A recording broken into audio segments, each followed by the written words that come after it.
नमस्कार दोस्तों, आप सभी का आपके YouTube channel GM education online class में हार्दिक स्वागत है। आशा करता हूं कि आप सभी अच्छे होंगे। आज हम कक्षा 10 की एक्सरसाइज 2 जो बहुपद है उसका पार्ट 6 यानी कि एक्सरसाइज 2.3 कर रहे हैं हम। इससे पहले हमने कुछ उदाहरण से डाले हैं, इसके एग्जाम्पल्स डाले हैं। देखिए आप उदाहरण 9वें उदाहरण में दिया गया है 2x की घात 4 minus 3x cube minus 3x square plus 6x minus 2 के सभी शून्यंक ज्ञात कीजिए। यदि आपको इनके दो शून्यंक √2 और माइनस √2 ज्ञात है, बाकी सभी शून्यंक ज्ञात करने हैं। अब देखिए, अब इसके शून्यंक हो कितने सकते हैं, ये मैंने इससे पहले जो वीडियो डाले उनके अंदर अच्छी तरीके से बताया मैंने कि कोई भी बहुपद आपको दिया जाए तो उस बहुपद की सबसे बड़ी घात को देख लीजिए आप। सबसे बड़ी घात यहाँ पे क्या नजर आ रही है आपको? 4 नजर आ रही है। तो इस बहुपद को अगर आप सरल करोगे तो आपको 4 शून्यंक प्राप्त होंगे। कितने शून्यंक प्राप्त होंगे? 4 शून्यंक प्राप्त होंगे। तो 2 शून्यंक तो हमें दिए गए हैं, 2 शून्यंक हमें दिए गए हैं और बाकी के 2 हमें ज्ञात करने हैं। उसके लिए क्या करना होगा हमें? पहले जो 2 शून्यंक दिए गए इससे हम एक बहुपद बनाते हैं और उस बहुपद का ये जो ऊपर बहुपद दिया गया है इसमें हम भाग देंगे। क्या करेंगे? भाग देंगे। देखो उससे बहुपद कैसे बनाएंगे। x बराबर है, क्या दिया हुआ हमें? x का मान दिया हुआ है, एक तो √2 प्लस का दिया हुआ है और एक दिया हुआ है माइनस का, यानी कि x बराबर प्लस माइनस √2, यानी कि x के 2 शून्यंक है हमारे पास में बहुपद के। इस बहुपद के 2 शून्यंक है, यानी कि x के 2 मान है, एक तो प्लस का √2 है और एक माइनस का √2 है। अब दोनों पक्षों का वर्ग करते हैं। दोनों पक्षों का वर्ग करेंगे, दोनों पक्षों का वर्ग करने पर वर्ग करेंगे तो इधर तो हो गया x स्क्वायर और इधर वर्ग करेंगे तो प्लस माइनस का चिन्ह हट जाएगा और √ भी हट जाएगा। तो क्या आ जाएगा? 2 को इधर ले आओ, x स्क्वायर माइनस 2 बराबर क्या आ गया? 0, यानी कि gx का मान क्या आ गया? x स्क्वायर माइनस 2 और px का हमें दिया हुआ है यहां पे। अब इसका इसमें भाग देते हैं। किसका? x स्क्वायर माइनस 2 का 2x की घात 4 minus 3x cube minus 3x square plus 6x और माइनस 2, इसमें भाग देते हैं।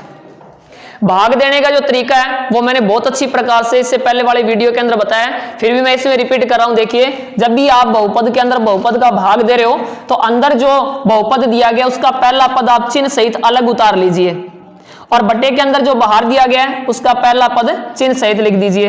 अब प्लस में प्लस का भाग देंगे, प्लस आएगा, 2 में 1 का भाग 2 बार गया, यहाँ x की घात 4 है और बटे के अंदर कितनी x की घात 2 है। तो जब भी आप एक पद का एक पद में भाग दे रहे हो, चर राशि समान है तो घातों का हमेशा क्या होता है? घटाव होता है। तो 4 में से ये घात 2 कम कर दो, यहाँ पे क्या बच गया?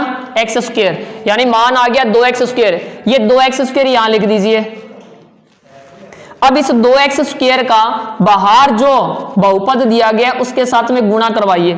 2x स्क्वायर को x स्क्वायर से गुणा करेंगे तो 2x की घात 4 आ जाएगी, प्लस को माइनस से गुणा करने पे माइनस, 2x स्क्वायर को 2 से गुणा करो, 4x स्क्वायर आ गया। अब क्या करना है? x की घात 4 का पद x की घात 4 के नीचे और स्क्वायर का स्क्वायर के नीचे पद आना चाहिए। लिख देते हैं, चिन्ह सहित लिखना है। 2x की घात 4 प्लस का है, लिख दिया, और 4x स्क्वायर माइनस का है तो ये स्क्वायर के नीचे लिख दिया। अब घटाने के लिए इनके चिन्ह बदल देंगे, यानी कि जो प्लस का है उसको माइनस का कर देंगे और जो माइनस का है उसे प्लस का कर देंगे। तो ये तो कट गया, ये तो कट गया। यहां पे क्या बच गया? माइनस 3x क्यूब, क्योंकि इसके नीचे कुछ नहीं है, 0 है, और ये 3x स्क्वायर माइनस का और ये प्लस का है 4x स्क्वायर। तो 4x स्क्वायर में से 3x स्क्वायर कम कर दो तो प्लस का x स्क्वायर बच गया। और आगे क्या है? प्लस के 6x है और माइनस के क्या है? 2 है। अब यहां जो भी बचा है इसका पहला पद वो चिन्ह सहित लिखते हैं, 3x क्यूब बटे में क्या करेंगे? बाहर जो दिया गया इसका पहला पद लिखते हैं x स्क्वायर।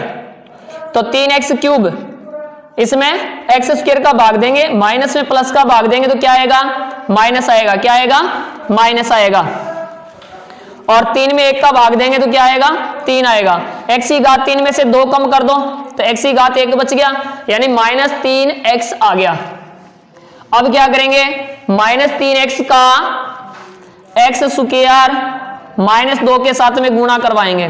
माइनस को प्लस से गुणा करने पे माइनस 3x को एक्स स्क्वायर से गुणा करेंगे तो 3x क्यूब, माइनस को माइनस से गुणा करने पे प्लस 3x को 2 से गुणा करने पे 6x।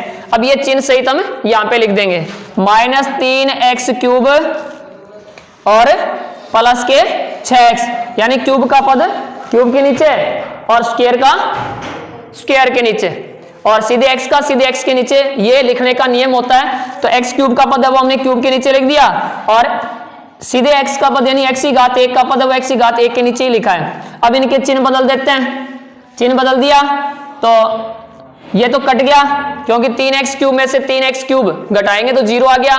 यहाँ पे बच गया x स्क्वायर और ये भी कट गया क्योंकि 6x प्लस का और 6x माइनस का है। आगे क्या बच गया -2।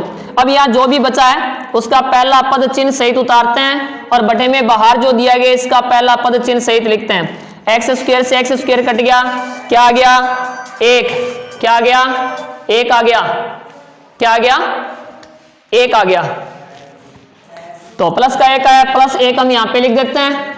अब 1 का जिसके साथ भी गुणा करवाते हैं तो वो ही आता है। अब घटाने के लिए चिन्ह बदल दो, ये कट गया, ये कट गया, क्या आ गया 0 आ गया। यानी कि जो हमें 2 शून्यंक दिए गए थे उन शून्यंकों से हमने एक बहुपद प्राप्त किया और उस बहुपद का दिए गए बहुपद के अंदर भाग दे दिया। भाग देने के बाद में हमारे पास में भागफल क्या प्राप्त हुआ है, भागफल आया है 2x square minus 3x plus 1। अब यहां जो भी भागफल आया इस भागफल से हम 2 शून्यंक और ज्ञात कर लेंगे। यानी इस बहुपद के अंदर सबसे बड़ी घात क्या है 4 है, तो x के कितने मान प्राप्त होंगे 4 मान प्राप्त होंगे। कितने होंगे 4 होंगे। अब 4 में से 2 तो हमें दिए गए हैं, 2 और प्राप्त करने हैं। वो 2 मान किससे प्राप्त करेंगे, यहां जो भागफल आया इस भागफल से प्राप्त करेंगे। कैसे, मैंने जो इसका पहला वीडियो है, सॉरी दूसरा या तीसरा जो वीडियो है उसके अंदर मैंने द्विघात बहुपद को हल करने के लिए गुणनखंड विधि के बारे में अच्छी प्रकार से बताया है। तो गुणनखंड विधि से शून्यंक ज्ञात करने के लिए स्क्वायर का पद और अचर पद इन दोनों का चिन्ह सहित गुणा करवाते हैं। गुणा करवाएंगे तो क्या आ गया 2x स्क्वायर आ गया प्लस का। अब गुणनफल अगर प्लस में है तो इसके 2 ऐसे टुकड़े करो कि उनको जोड़े तो 3 हो जाए, तो इसके टुकड़े हो जाएंगे 1 और 2। इनको जोड़ेंगे तो क्या हो जाएगा 3 हो रहा है और गुणा करेंगे तो 2 आ रहे हैं। और बीच वाला पद अगर माइनस का है तो दोनों टुकड़े किसके हो जाएंगे माइनस के हो जाएंगे। ये दोनों टुकड़े बीच वाले पद की जगह लिख देते हैं 2x स्क्वायर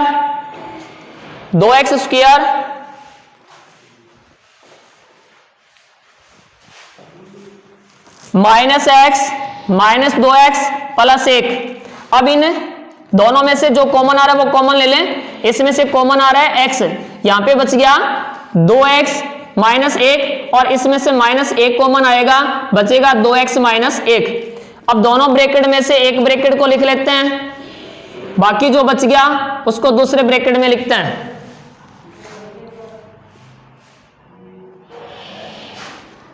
दोनों ब्रैकेट के बराबर में 0 कर देते हैं। मैं यहां पे लिख रहा हूं, बाकी इसका जो बचा हुआ यहां लिख रहा हूं। ये जो दोनों ब्रैकेट आए हैं इनके बराबर में 0 करेंगे। 2x माइनस 1 बराबर 0 या फिर x माइनस 1 बराबर 0। भी 2 गुणनखंड प्राप्त हो गए, दोनों के बराबर हमने 0 लगा दिया।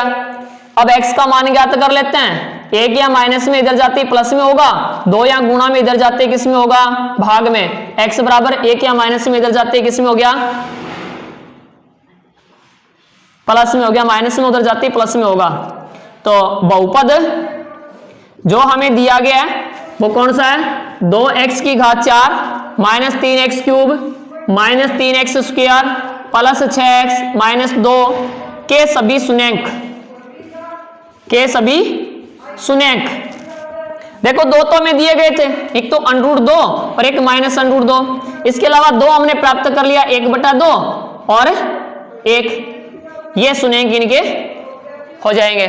तो एक बार फिर से देख लीजिए, मैं रिपीट कर देता हूं कि हमें इस बहुपद के 2 शून्यंक दिए गए हैं, उच्चतम घात 4 है इसलिए इसके 4 शून्यंक प्राप्त होंगे। 2 दिए गए हैं, 2 हमें ज्ञात करने हैं।